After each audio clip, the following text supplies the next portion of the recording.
Salam dalam kasih Tuhan Yesus. Selamat pagi sahabat rehat, di mana saja berada hari ini, menjalani kehidupan yang Allah anugerahkan bagi kita.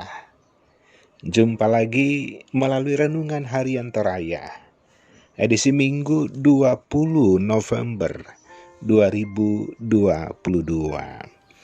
Tentunya di pagi hari ini kita mempersiapkan diri kita untuk beribadah, berelasi dengan Tuhan di dalam memuji membesarkan namanya. Teristimewa firman Allah senantiasa menjadi sentral di dalam kehidupan kita. Dan saat ini juga firman Tuhan hadir untuk menyapa kita bersama-sama.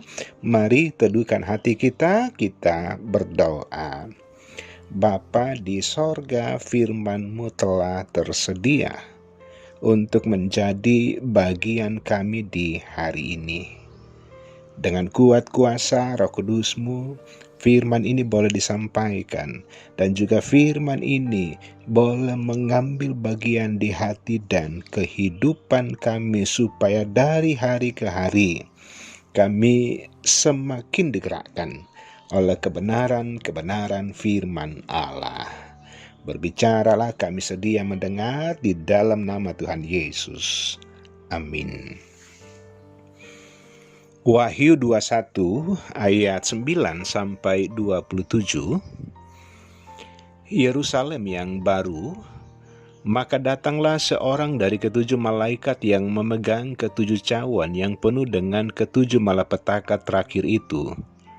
Lalu ia berkata kepadaku, katanya, marilah ke sini, aku akan menunjukkan kepadamu pengantin perempuan, mempelai anak domba. Lalu di dalam roh ia membawa aku ke atas sebuah gunung yang besar lagi tinggi, dan ia menunjukkan kepadaku kota yang kudus itu, Yerusalem, turun dari sorga dari Allah. Kota itu penuh dengan kemuliaan Allah, dan cahayanya sama seperti permata yang paling indah, bagaikan permata yaspis, jernih seperti kristal. Dan temboknya besar lagi tinggi, dan pintu gerbangnya 12 buah. Dan di atas pintu-pintu gerbang itu ada 12 malaikat, dan di atasnya tertulis nama ke-12 suku Israel.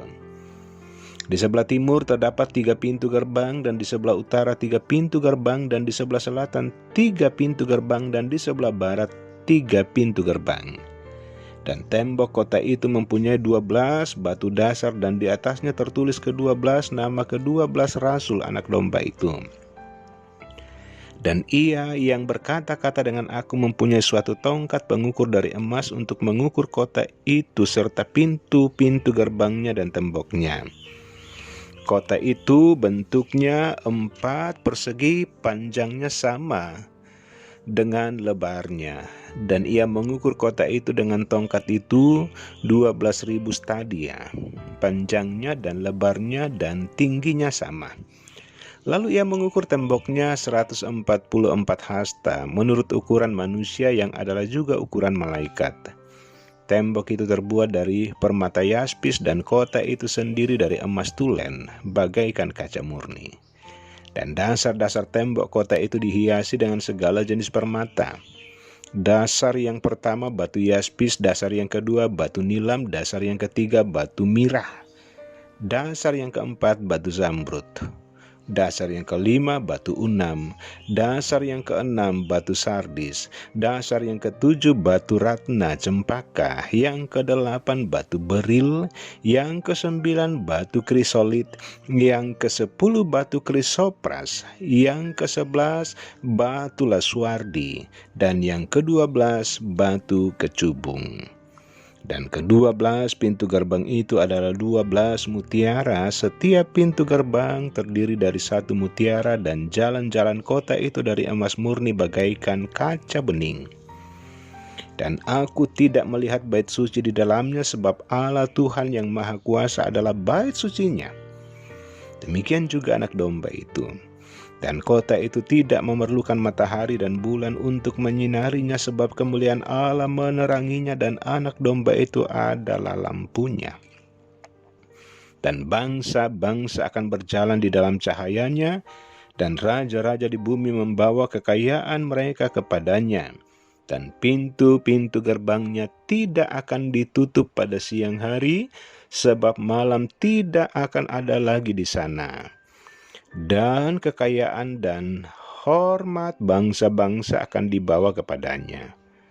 Tetapi tidak akan masuk ke dalamnya sesuatu yang najis, atau orang yang melakukan kekejian atau dusta, tetapi hanya mereka yang namanya tertulis di dalam kitab kehidupan Anak Domba itu. Amin. Sahabat Rehat yang dikasihi Tuhan Yesus, tema renungan harian Toraya di hari ini diberi judul Masuk Kota Baru. Sahabat Rehat, seorang pemuda bernama Ben tinggal di sebuah kota besar. Kota tempat tinggalnya ini dikenal dengan kota yang tidak ramah lingkungan, karena begitu banyaknya polusi udara dan sampah yang berserakan. Ben dan orang-orang yang tinggal di kota itu tentunya sudah biasa hidup sembrono dengan membuang sampah sembarangan. Namun suatu ketika Ben akan pindah ke kota yang baru untuk bekerja. Tentu ia harus mengikuti aturan kota baru itu. Bukan lagi seperti di kota asalnya dahulu. Nah, sahabat Rehat yang dikasihi Tuhan Yesus, lewat firman Tuhan yang dibaca di hari ini, di situ bagaimana penglihatan tentang Yerusalem yang baru. Dan itu menjadi sesuatu yang pasti akan terjadi. Kondisi di Yerusalem baru jauh berbeda dengan kehidupan di dunia ini. Tidak ada kekhawatiran lagi, karena Tuhan selalu bersama dengan umat-Nya. Kota itu tidak memerlukan matahari dan bulan, karena kemuliaan Allah dan Anak Domba akan menerangi kota itu selalu. Lihat di ayat 24. Semua bangsa akan melihat terang Kristus itu dan berjalan dalam terang itu.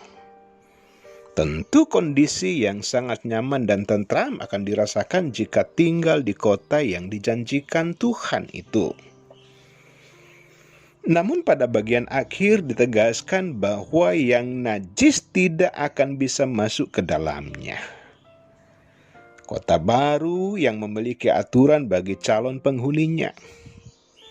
Mereka harus hidup bersih. Tidak lagi hidup seperti di dunia ini.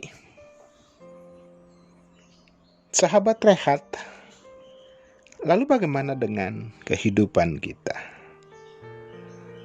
Apakah kita masih hidup kotor dengan dosa-dosa kita?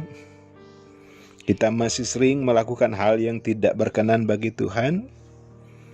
Namun kita merindukan kota baru, Yerusalem baru yang penuh damai sejahtera itu. Kita harus meninggalkan hidup yang tidak berkenan bagi Tuhan. Dan harus hidup kudus bagi Tuhan. Terpuji namanya, haleluya, amin.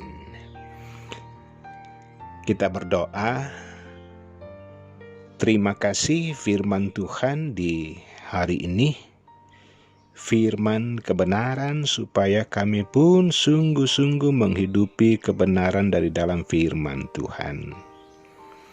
Di sepanjang hari ini, Tuhanlah yang menuntun kehidupan kami, menjaga kami semua dengan pelbagai kegiatan kehidupan ini. Secara khusus di hari ini, hari Minggu, bahwa oleh kasih dan pemeliharaan Tuhan, oleh pekerjaan dan panggilan Roh Kudus-Mu, setiap kami digerakkan untuk tidak lupa bersekutu dengan Tuhan di dalam memuji, membesarkan nama Tuhan. Bapa di sorga, Berkati setiap anak-anak Tuhan di hari ini yang bersyukur. Tuhan pun senantiasa mengingat dan menopang anak-anak Tuhan dalam gumul, dalam sakit penyakit, dalam duka cita. Bahwa seluruh kehidupan kami tidak ada yang tersembunyi di hadapan-Mu, dan juga Tuhan sangat mengenal seperti apa kehidupan kami sampai di hari ini. Bapa di sorga, terpujilah Engkau, lanjutkan kasih dan kesetiaan-Mu bagi kami. Ampuni segala dosa dan keterbatasan kami, supaya kami dilayakkan menyongsong kota baru, kota yang Allah siapkan bagi setiap anak-anak Tuhan yang setia kepada-Mu. Di dalam nama Tuhan Yesus. Amin. Sahabat Rehat yang dikasihi Tuhan Yesus, demikian sapaan firman Tuhan di hari ini. Tuhan Yesus memberkati.